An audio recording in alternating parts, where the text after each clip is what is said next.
Vou iniciar com uma pergunta para vocês aqui. O que é reino de Deus? Se hoje fôssemos fazer uma prova, né, um Enem presbiteriano, dessemos uma redação de 20 linhas para você descrever para você o que é o reino de Deus, como seria a sua resposta? Como seria essa descrição do teu conhecimento ou da tua imaginação do que é reino de Deus? Eu fiz essa pergunta há um tempo atrás para um jovem e ele tentou responder, e lá no IPEM a gente brinca, né? Tem gente que faz o fafafi, fafafá, mas não chega a lugar nenhum, né? Dá aquela enrolada, mas não chega a lugar nenhum porque não compreendeu. E às vezes eu fico pensando que nós temos tanto tempo de fé, tanto tempo de carreira cristã, tanto tempo de igreja, mas algumas coisas são tão difíceis para nós explicarmos, para nós descrevermos. Deixa eu dar um outro exemplo disso. O céu. Nós falamos tanto que Jesus nos leva ao céu, e que um dia o céu vai chegar, de que um dia nós vamos morar no céu, mas você parou para pensar o quanto é difícil você parar, principalmente quem é professor de criança, né, Ângela, explicar como que é o céu. Algumas historinhas para as crianças começam dizendo assim: as ruas são de ouros.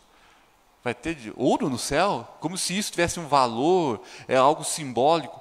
Como é difícil descrever o céu. E quando eu pego os mais adultos para falar do céu, algumas perguntas são básicas. No céu nós vamos conhecer todas as coisas? No céu nós vamos casar? Eu falo, não, né? Se fosse casar não seria o céu, né, gente? É a terra, né? Nós vamos casar, nós vamos conhecer as coisas, nós vamos ver os filhos. Isso são respostas de que nós temos que colocar num caderninho e lá no céu a gente tirar essas dúvidas se precisar. Porque nós não temos como detalhes disso. Mas o reino de Deus, a Bíblia nos dá algumas características. E isso sim, nós conseguimos descrever com mais clareza. Então vocês estão entendendo que hoje a mensagem tem a ver com essa descrição. Algumas características que Jesus dá nessa parábola sobre o reino de Deus. Sobre esse reino que nós temos que compreender o que é, porque fazemos parte dele, para que possamos viver, usufruir de todas as bênçãos que Deus tem para os moradores desse reino. Vocês lembram de uma parábola que falava muito claro sobre isso? O filho pródigo. E nós pensávamos de que o grande assunto era do filho mais novo que saiu de casa, mas a resposta lá era para os fariseus e tinha a ver com o filho mais velho que estava em casa. E antes dessa parábola acontecem duas outras histórias. A primeira, a ovelha perdida, que se perdeu fora do terreno, e o dono da ovelha, o pastor, foi lá encontrá-la e trouxe de volta. Mas tinha uma senhora que perdeu uma dracma dentro de casa. No seu convívio, estava perdida, ela procurou até encontrar. Depois vem a história do filho pródigo. E a história está dizendo assim, de que o filho mais novo se perdeu fora, e houve uma festa no céu, na casa do pai, porque foi encontrado. Mas tinha alguém perdido dentro da casa do pai, porque não estava usufruindo dos benefícios da casa do pai. Ele era um filho, mas não usufruía, porque não tinha compreensão das coisas do pai, do privilégio de ser filho. E quando nós não temos a compreensão do que é o reino dos céus, ou o reino de Deus, nós podemos estar salvos em Cristo, sim, morando no céu, mas deixar de usufruir de todos os benefícios que Deus tem para os moradores do reino. Porque às vezes a nossa atitude é ser o filho mais velho. Está na casa do pai, mas é o empregado e não usufrui do convívio, da intimidade, da comunhão, dos bens que o pai tinha naquele todo, sua fazenda e suas terras. Por isso é importante, de novo, a pergunta: o que é o reino de Deus? Do versos 10 até o verso 13, nós encontramos aqui Jesus, de certa forma, repreendendo os discípulos. Nós encontramos aqui Jesus dando uma dura, chamando a atenção, advertindo os discípulos, porque eles não haviam compreendido ainda o que era o reino dos céus, e nem tampouco entendendo o que Jesus estava falando, por meio de parábolas. Ele vai repreender os discípulos que até quando vocês, meus filhos, meus escolhidos, aqueles que eu chamei pelo nome, aqueles que eu chamei para andar comigo, que já estão caminhando, vendo sinais, vendo curas, ouvindo a mensagem, recebendo da multiplicação dos pães, bebendo do vinho que foi lá, da água que foi transformada, vocês estão usufruindo tudo isso, mas vocês não conseguem compreender as parábolas, os ensinos. Até quando vocês vão viver comigo e não vão compreender na plenitude qual é a obra, qual é o reino, quais são as bênçãos de Deus para nós? Ele começa dando essa repreensão. E aí ele vai contar a parábola do semeador, para explicar para os discípulos o que é o reino de Deus. E aí nós podemos tirar algumas reflexões para nós hoje, para nós compreendermos que reino é esse e aonde nós entramos, qual é a nossa participação dentro desse reino.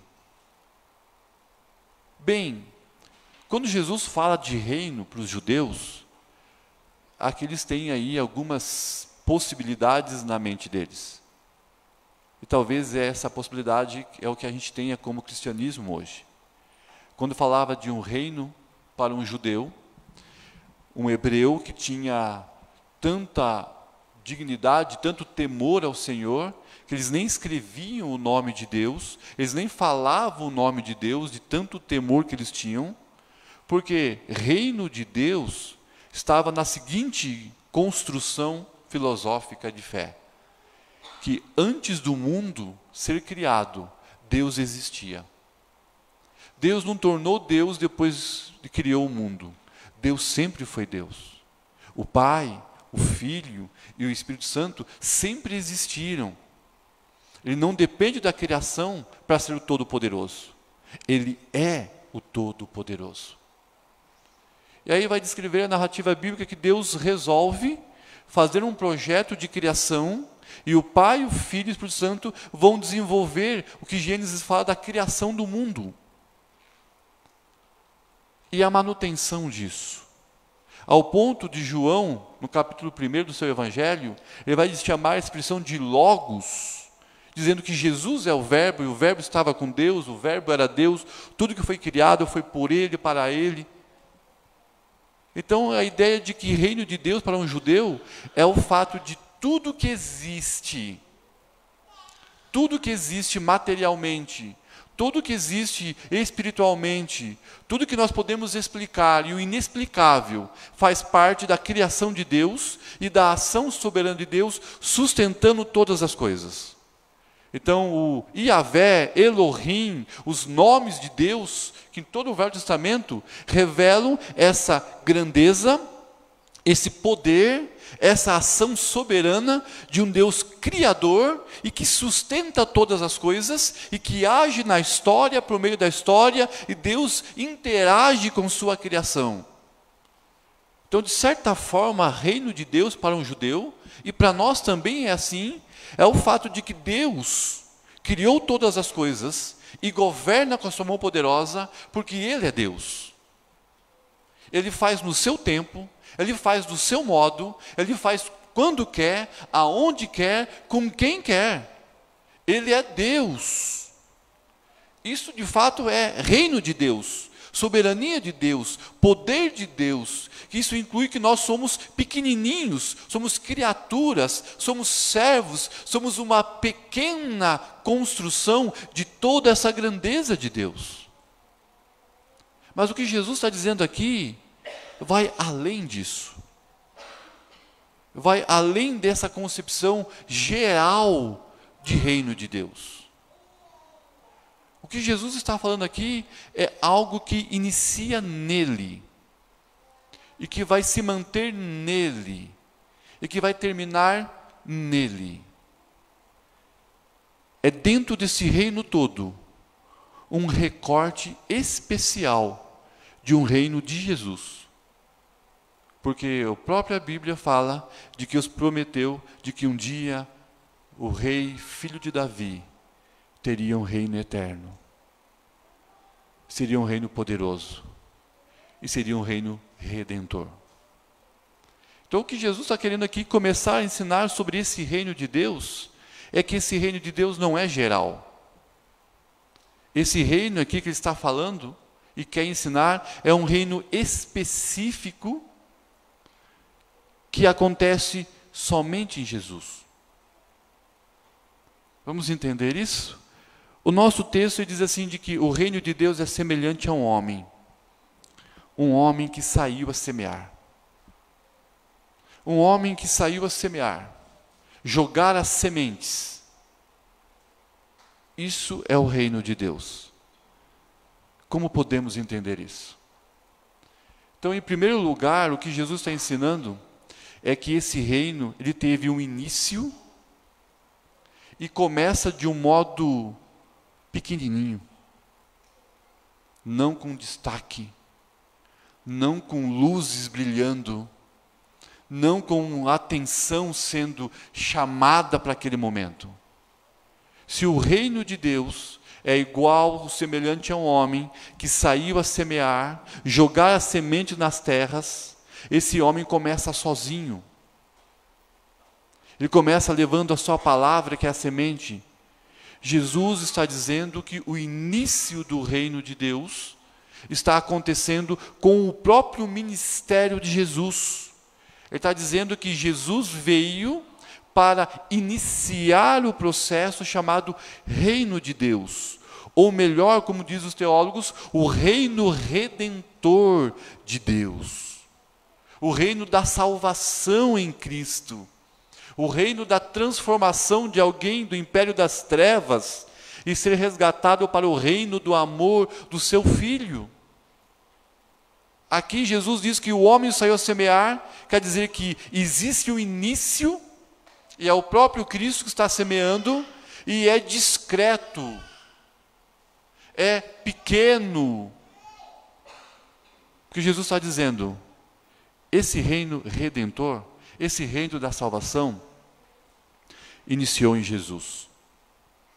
Quando o próprio Jesus vem anunciar que ele iria morrer, que o cálice que ele ia beber, ninguém poderia beber, o que ele iria passar, ninguém iria conseguir passar, que para sentar no trono, ele precisava fazer algo que humanamente era impossível, que é vencer a morte.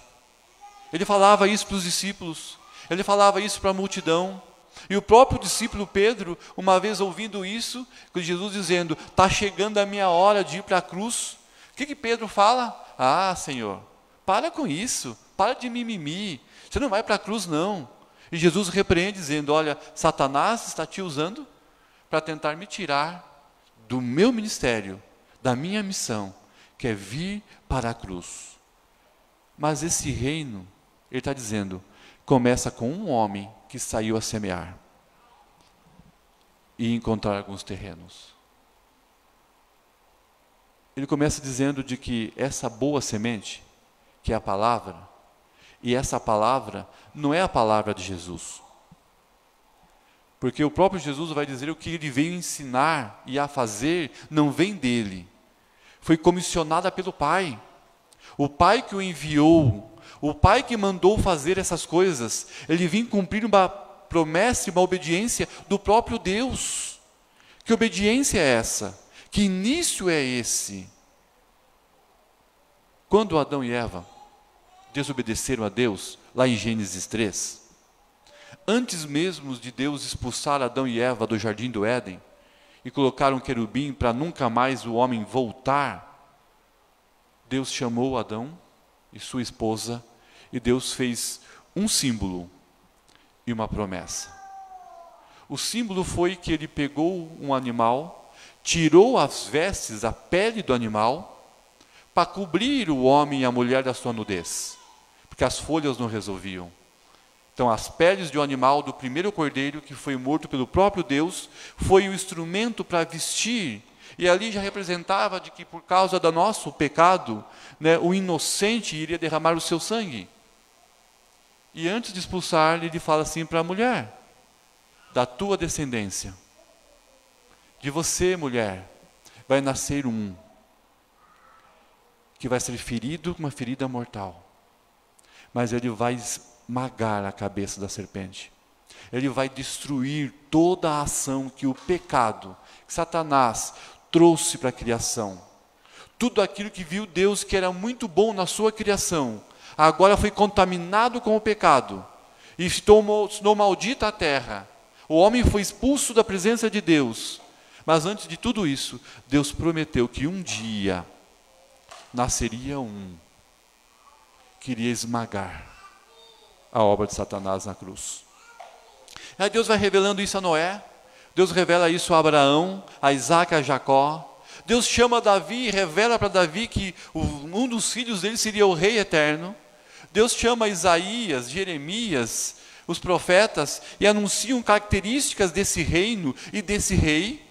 Servo sofredor, foi humilhado, foi pisado, não havia boa aparência, como nós cantamos aqui.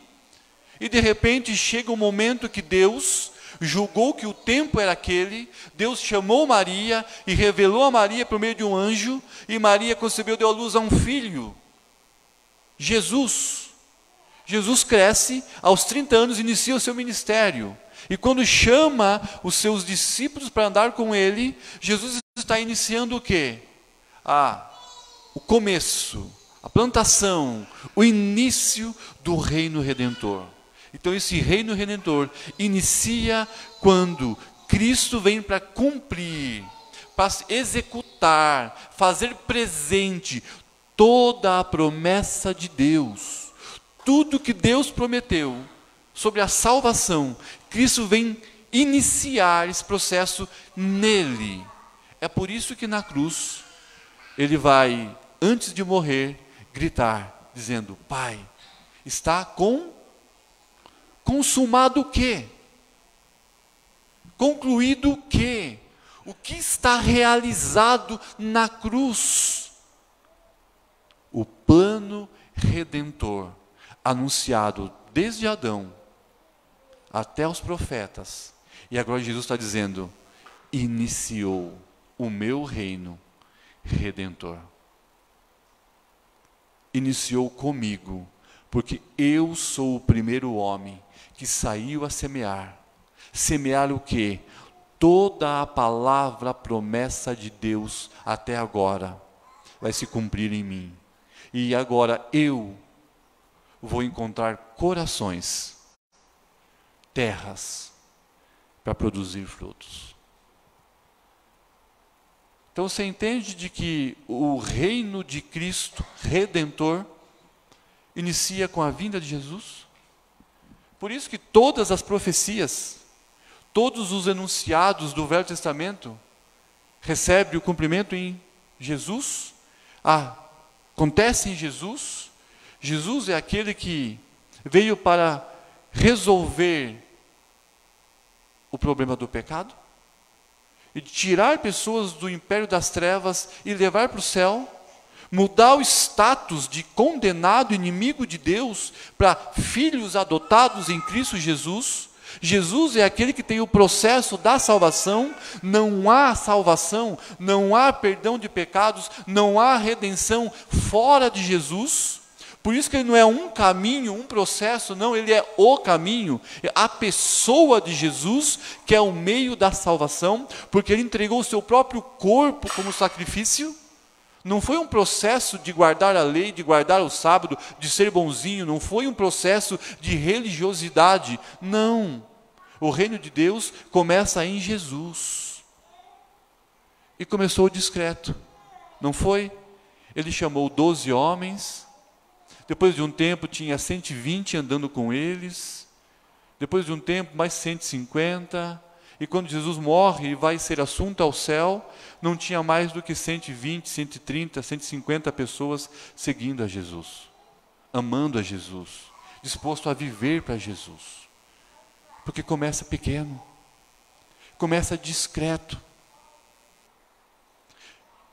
Em Atos capítulo 5, Gamaliel, quando ele vai interrogar Pedro e os outros apóstolos, após eles serem presos, os apóstolos, por pregarem no templo, o Sinédrio queria matar os apóstolos. Gamaliel, mestre da lei, que foi tutor de Saulo, ele dá uma palavra muito sábia.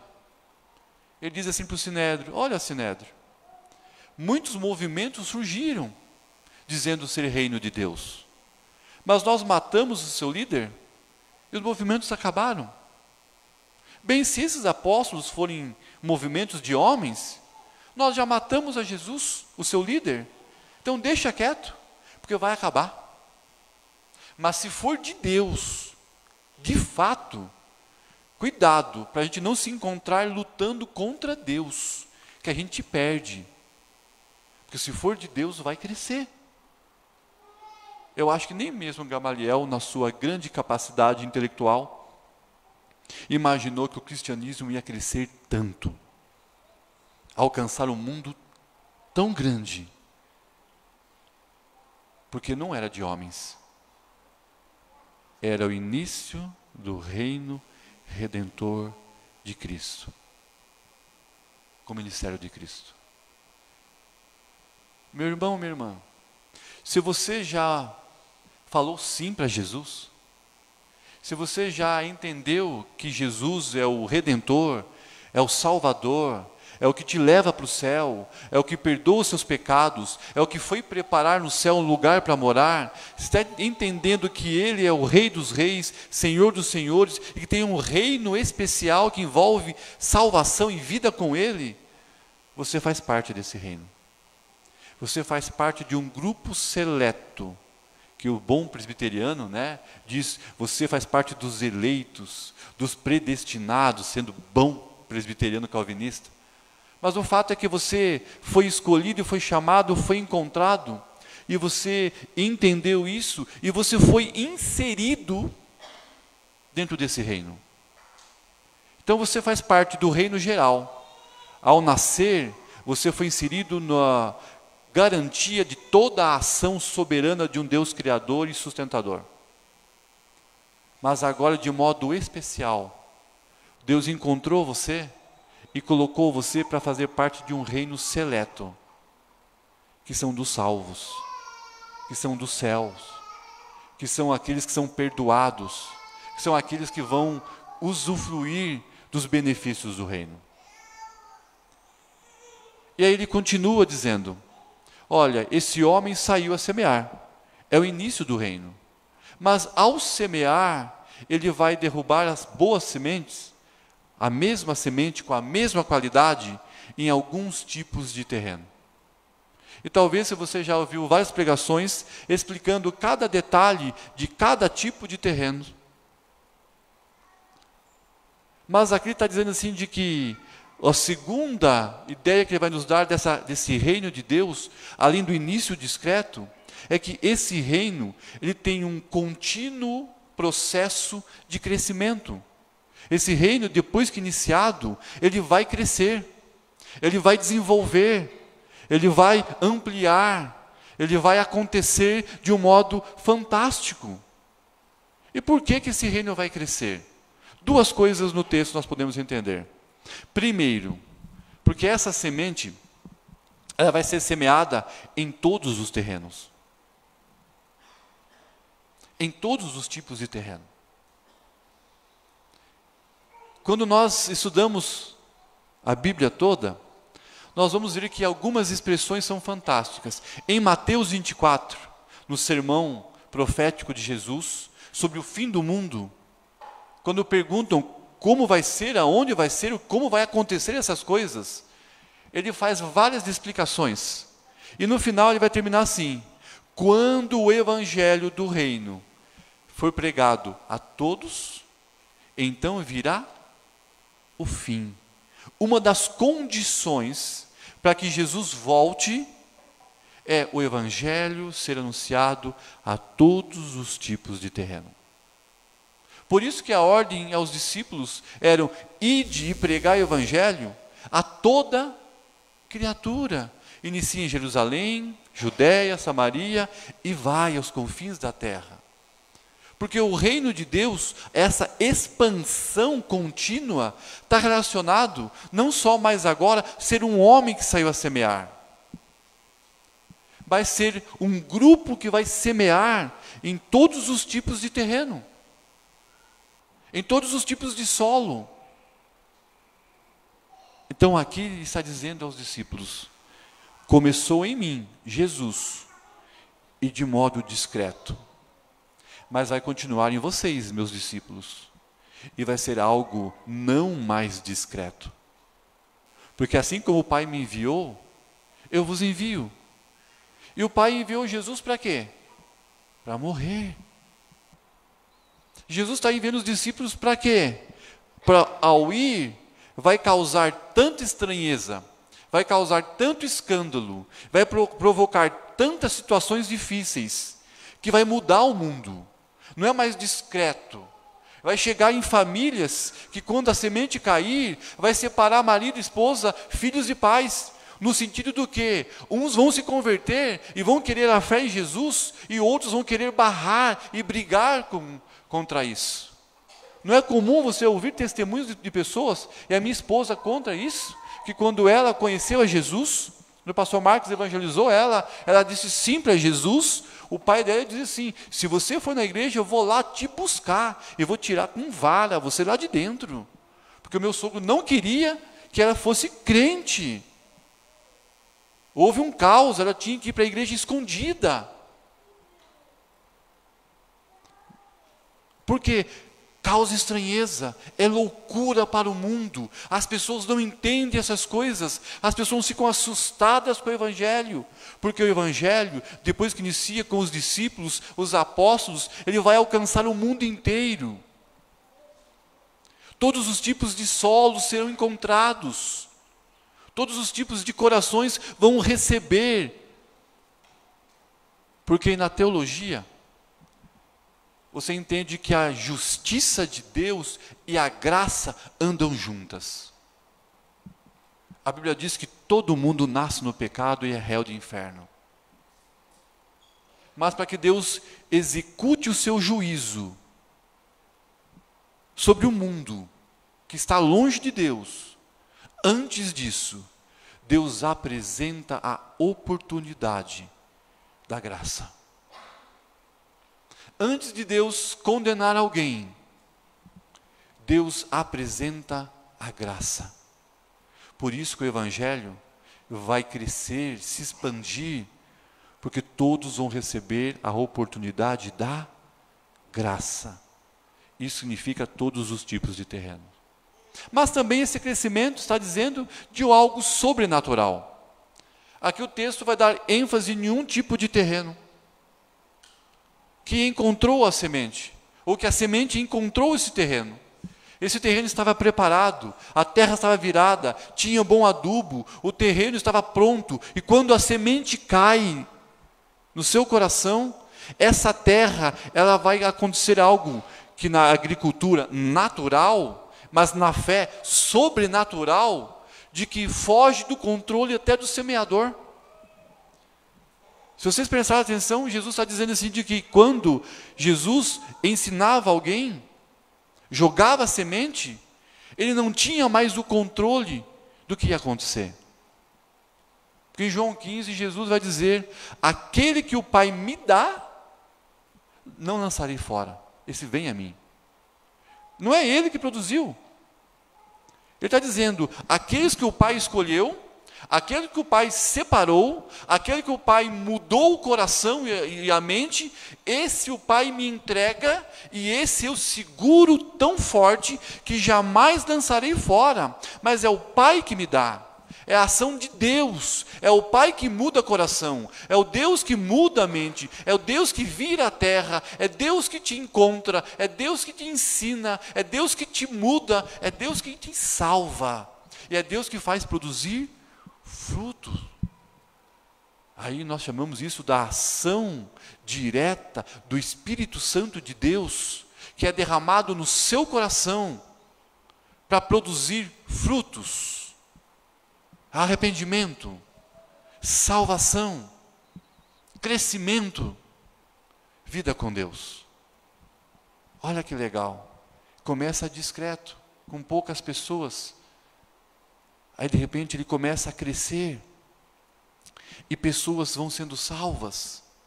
Após Jesus, os discípulos começam a pregar. Em Atos 2 fala assim de que ali algumas pessoas se converteram. Quantas foram? 1.000? 2.000?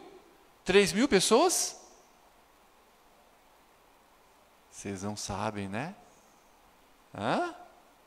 Quantas pessoas foram salvas? Depois em Atos 4, ele diz que no sermão de Pedro no templo, mais uma multidão se converteram. Quando chega em Atos 6, na eleição de presbíteros e diáconos, tem mais de 6.000 pessoas que já se renderam a Cristo. Pessoas de Jerusalém e judeus que vieram de fora, ao ponto de fazer eleição de diáconos e presbíteros, porque os apóstolos não davam mais conta de administrar a pregação da palavra e também dos alimentos aos necessitados. A igreja precisou de uma nova roupagem. Em Atos 6, você vê que a igreja cresceu tanto e não tinha ainda um templo bonito que nem esse, era feito de grupos familiares em casas escondidos, onde os 12 não tinham condições de acompanhar os grupos de ensino, não tinham condições de cuidar das viúvas, dos pobres, dos órfãos, e estava crescendo tanto a igreja, ganhando tanta expressão, que eles resolvem chamar alguns homens cheios do Espírito Santo, temente ao Senhor, fazer a eleição dos diáconos, para que pudessem ser um auxílio ministerial, porque a igreja estava crescendo, e a expansão, o reino estava grande. 6.000, começa com 120, 2.000, 3.000, 4.000, 6.000 pessoas, e depois disso vai alcançar o mundo. E o mais interessante é que em Atos 2, 3, 4, nós vamos encontrar as expressões assim: Deus, todos os dias, iam acrescentando à igreja aqueles que iam sendo salvos. Eu vou repetir isso. Deus acrescentava diariamente à igreja aqueles que iam sendo salvos.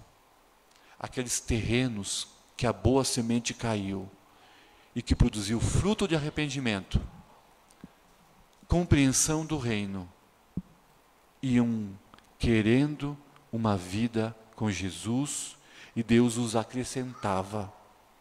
Sabe o que representa essa expressão? Deus acrescentar as pessoas que vão sendo salvas? Em Apocalipse diz assim, que cada alma que diz sim para Jesus, Deus escreve o seu nome no livro da vida. E não é com tinta, é com o sangue do Cordeiro. O seu nome, meu irmão, o seu nome, minha irmã, está escrito no livro da vida, com o sangue do Cordeiro, porque um dia você recebeu a semente e produziu fruto na sua vida, e você se tornou um salvo, um cristão do reino de Deus, e que hoje tem um crescimento progressivo da fé, e que está aqui para servir esse reino de Deus. Se no começo inicia discreto, em Jesus, agora esse terreno produz fruto, a igreja do reino, pessoas do reino, que agora ganham terrenos, a expansão desse reino.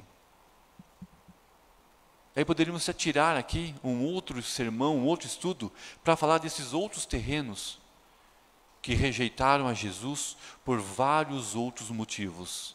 Eu não vou falar sobre eles, porque eu prefiro olhar para vocês aqui e acreditar que todos vocês são terrenos férteis que encontraram a boa semente e já são filhos de Deus. E já pertencem a esse reino. Se não tem alguém nessa característica, pelo amor de Deus, não vá embora sem falar comigo, com o presbítero, com alguém dessa igreja, porque nós precisamos trabalhar no teu coração. E por fim, se inicia em Cristo, ele ganha uma expansão e um crescimento contínuo, ele fala do fim, do final. Ele diz que esse terreno produz fruto, 30, 60 e 100 por um. Isso quer dizer que está na hora da colheita, está na hora de ceifar, está na hora de fazer o que ele ensinou na parábola do joio e do trigo, que passa o trigo, ele guarda no celeiro, que é o céu, o novo céu, nova terra. Aqueles que a morte levar, ou que quando Cristo voltar, vão ser guardados na eternidade com Deus, o céu, onde as ruas são de ouro. Mas o joio, ou os outros tipos de terreno, serão queimados. Ali fala do inferno. Aqui ele está anunciando de que, antes mesmo dele partir, ele já está falando de que um dia todo olho verá, toda língua confessará, como um piscar de olhos, como um raio cruzando, cortando o ocidente e o oriente. Assim será a segunda vinda, assim será o Rei da Glória, assim será o arrebatamento, o novo céu, nova terra, o julgamento final. Ele está falando das coisas do fim. Então esse reino inicia em Cristo, há um desenvolvimento enquanto estamos aqui nesse mundo, mas haverá um fim. A promessa da segunda vinda, do reino ser instalado plenamente, que é o novo céu e a nova terra. Que é o novo céu e a nova terra. É o momento da colheita. Mas ele volta a enfatizar o quê? Esse fruto ainda não foi colhido. Mas tem que produzir mais frutos. Meus irmãos, qual é o nosso papel hoje como crentes e como igreja? São duas para a gente encerrar. Primeiro, se nós fazemos parte desse reino redentor, se nós vivemos debaixo da proteção e do sustento de Jesus, que é o nosso Rei, nós podemos orar, podemos ler, podemos ter comunhão, podemos confiar, podemos ver grandes coisas dele fazer em nossas vidas. Qual é o benefício de ser chamado para o reino? É a primeira pergunta do nosso Confissão de Fé de Westminster. Acho que todo mundo já decorou, né? Qual é o fim principal do homem? Por que o homem foi criado? Glorificar a Deus, honrar a Deus e gozá-lo para sempre. Ou seja, usufruir dessa plena comunhão que nós temos com Deus. Meus irmãos, a Bíblia está repleta de situações que ele nos ensina a gente usufruir da vida com Deus, desse reino. Ele está dizendo, quem busca, faz o quê? Acha, encontra. Para quem está dizendo isso? Será que está dizendo que para todo mundo, sim, o mundo inteiro, do mundo inteiro, quem buscar, acha, quem bater, se abre, quem pedir, recebe? Será que o texto bíblico está dizendo que quem quiser pedir vai encontrar Deus? Não. Ele está dizendo para um grupo específico do reino, dos salvos, que creem em Cristo, que alguns dos benefícios você precisa de alguma coisa? Meu filho, minha filha, está ruim lá em casa? Maridão está difícil de aguentar? A esposa está difícil de aguentar? O financeiro está em lutas financeiras, está em crise profissional? Os filhos estão difíceis de se lidar? Como que está a situação com o trabalho, com a faculdade, com a escola? Gente, a tentação, o pecado é grande, está arapucas de Satanás. Deus, como eu posso? É simples. Quando eu olho para os montes, de onde me virá o socorro? É a mesma coisa que está dizendo, está precisando, busca que você acha. Pede que você recebe. Vocês não recebem porque pedem mal, ou nem pedem. Entende a dureza da mensagem? Está dizendo que nós precisamos compreender que os benefícios de sermos filhos de Deus e participar desse reino redentor, de ser a igreja hoje militante, atuante, é poder pedir para Deus e receber a resposta dele. É poder buscar o Senhor e encontrar aos pés da cruz a presença dele. É pedir e ouvir a voz de Deus, mesmo dizendo não, mas Deus nos respondendo. É clamar por socorro e ver Deus transformando situações impossíveis em coisas possíveis. É ver Deus agindo no meio do seu povo. Mas parece que nós temos dificuldades em ver Deus falar, ouvir Deus falar, ver Deus agir e de coisas acontecerem, porque nós não estamos usufruindo do privilégio do véu se rasgar e nós temos acesso direto ao Senhor. Nós temos que aprender a crer mais, a confiar mais. Pois você é um terreno separado, a sua vida foi separada, você foi resgatado, você foi adotado, justificado. Posso citar aqui dezenas de doutrinas que falam sobre a obra redentora e os benefícios disso. Você pertence a Deus, e Deus tem prazer em ter relação íntima, pessoal, de pai e filho com você. Nós temos que entender e sermos diferentes do filho mais velho, do pródigo, de estar na casa do pai todo domingo, mas não usufruir todo dia do que ele tem para mim, para minha casa, para minha família, para o meu trabalho. Um dos benefícios que Jesus está ensinando para os discípulos é: vocês precisam entender o que é o reino, porque vocês fazem parte desse reino e são agentes ativos do reino. Esse agente ativo do reino é você experimentar Deus, é você viver com Deus, e depois você entregar para as pessoas aquilo que você experimentou. Será a expansão do reino de Deus. Sexta-feira, eu fui num dos encontros que nós temos aí em Coronel. A igreja de Coronel é uma igreja bem diferente. Marcelão vem de lá, sabe bem como que é isso. Lá nós temos SAF, vocês têm aqui. Lá tem o PH, vocês têm aqui. Melhor que a nossa, porque eu já ouvi falar. Lá nós temos UPA, UMP, e lá nós temos UPP. Só tem Coronel, que é União dos Piá Presbiteriano. Se reúne na sexta-feira.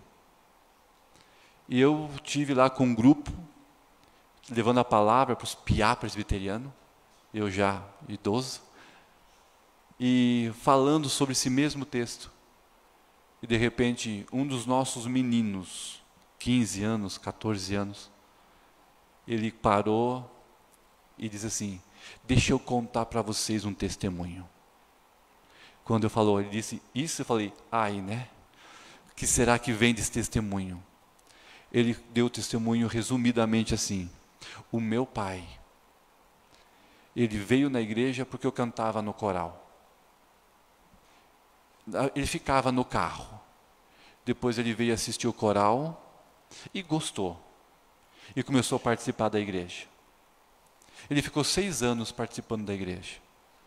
Mas 6 anos que ele vinha para a igreja, ele dizia em casa: legal, gostei, entendi tudo. Mas ele continuava no futebol da vida, com a cervejada, com as festas, com as bagunças. Mas ele estava aqui e não tinha aqui. E um dia, por uma questão de trabalho, família, todo o caos que estava a sua casa, ele resolve pegar um caminhão e ir trabalhar fora, em um dos portos que tem por aí. dormia no caminhão, comia no caminhão, porque não dava para voltar para casa. E lá ele fez o quê? Não tinha muito o que fazer, ele resolveu ler a Bíblia. E diz que uma noite ele sentou para ler a Bíblia, e começou a ler a Bíblia e falou assim para Deus: eu vou parar de ler esse livro, eu não entendo nada. E dormiu. Ele diz que foi o pior sono terrível e maravilhoso que ele teve na vida. Porque ele sonhou com Jesus, e o Jesus brabo, dando uma dura nele, brigando com ele, depois ensinando o que ele leu, e diz que foi um sonho tão assustador que ele acordou chorando, que foi ler o mesmo texto bíblico. E aí fez sentido para ele. Ele disse chorando: uau, legal, vou ler mais, vou ler mais, vou ler mais. E há pouco tempo atrás, ele chegou de viagem, reuniu a família, chamou o Marlos, presbítero, e a Minéia, que acompanham também ele, me chamou eu e a minha esposa, porque nós somos uns que evangelizam a família há 6 anos, e ele veio chorando contar o testemunho dele, de que de um sonho terrível, maravilhoso ao mesmo tempo, Deus virou a chave. Tudo que estava aqui, desceu para cá. E que ele entende que ele é salvo. E que ele quer se batizar na igreja. E que quer ser membro da igreja. Agora eu estou sofrendo com esse homem, porque ele me liga quase todo dia. E a ligação dele é assim, falou assim: viu, vou tomar café com um casal. Eu vou falar de Jesus para ele. Como que faz isso?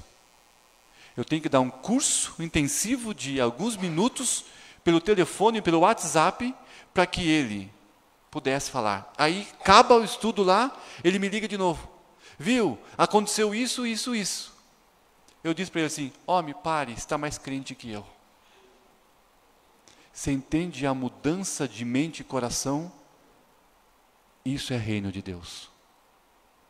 Isso acontece quando a boa semente alcança você. E por isso, meu irmão e minha irmã, ontem ele foi lá numa viagem, lá para o Mato Grosso. E lá no Mato Grosso, ele parou para descarregar o caminhão numa empresa. E lá ele encontrou um amigo de infância, que estava morando lá, descarregando na mesma empresa. E esse cara disse que era muito. E esse cara também se converteu. E aí quando eles estavam sentando para falar: como que você conheceu Jesus? E aí o nosso Vividência disse assim: o Alex falou para mim de Jesus. E o outro, lá atrás, disse: foi o Tertuliano, neto, que falou para mim de Jesus há 30 anos atrás. E os dois se encontraram lá no Mato Grosso, para orar e ler a Bíblia junto. E aí ele me ligou de novo, e me disse assim: Alex, não deixe de pregar o Evangelho, não deixe de fazer o que vocês fazem. Sabe por quê? Deus me trouxe não sei quantos quilômetros para encontrar um Vividência aqui, que um dia também encontrou a Jesus, e hoje nós estamos orando junto. Você entendeu que agora quem está me pastoreando é Ele? Agora esse homem que está dizendo para mim: continue sendo pastor, continue com o empenho, continue. Você entende a mudança de coração, que agora ele está me pastoreando? Que bênção! Isso é reino de Deus. E você e eu, que nós já recebemos essa semente, nós temos que usufruir das coisas do reino, da intimidade com Deus, mas também ser agente de falar para as pessoas lá fora, ou da sua casa, ou do seu trabalho, de que Jesus vale a pena, que Jesus salva, que Jesus transforma, que Jesus pega terrenos destruídos e transforma numa produção de 30, 60, 100 por 1. A expansão do reino até Jesus voltar, hoje é nossa responsabilidade de agentes ativos desse reino. Porque nós somos salvos, nós somos comprados, nós experimentamos da graça, agora nós devemos viver por essa graça. E uma das condições é: ide, pregar o Evangelho. E existem terrenos que precisam ser semeados pela boa palavra. E nós fazemos isso porque cremos que Deus muda mentes e corações. Então, o que é o reino de Deus? O reino de Deus na sua vida é o dia que Jesus te encontrou. Hoje, que Ele continua te encontrando e falando com você. E no futuro, o teu lugarzinho no céu, Ele já preparou para que você possa morar. E tudo isso é em Cristo Jesus, por meio dEle e para Ele, são todas as coisas. Amém? Vamos ficar em pé? O pessoal do louvor pode vir? Vamos orar mais uma vez. Pai querido, eu te agradeço muito por podermos ter uma igreja maravilhosa dessa. Temos pessoas aqui que buscam ensinar e viver a fé. Uma igreja que se reúne para estar em comunhão, em oração e adoração, em aprendizado. Deus, sabemos que isso só acontece porque o Senhor tem um reino maravilhoso. Ter uma igreja dessa e ter irmãos tão maravilhosos, isso já é um reflexo, um benefício de que nós usufruímos desse reino, de poder ter irmãos que nós nos abraçamos, nós choramos juntos, nós cantamos, nós nos socorremos, família em Cristo Jesus. Deus, que nós como igreja possamos entender aonde nós estamos nesse reino e o nosso papel nesse reino. Nos dê tua graça, ó Pai. Que essa semana possamos ter vitória, possamos contar com a tua presença maravilhosa, possamos ver o Senhor indo à frente, nos ajudando a resolver, nos dando paz, nos dando esperança, porque nós sabemos que quando nós colocamos todas as coisas na sua presença, sabemos que o Senhor está lá, com seu poder e glória, fazendo grandes coisas, ó Pai. Abençoa, Pai, nossa semana. Abençoa esse descanso dessa noite final. Nos dê, Pai, experiências reais com o Senhor, para que possamos testemunhar para as pessoas quão grande é o Senhor, o Todo-Poderoso, Pai. Nos abençoa, eu peço, em nome de Jesus. Amém.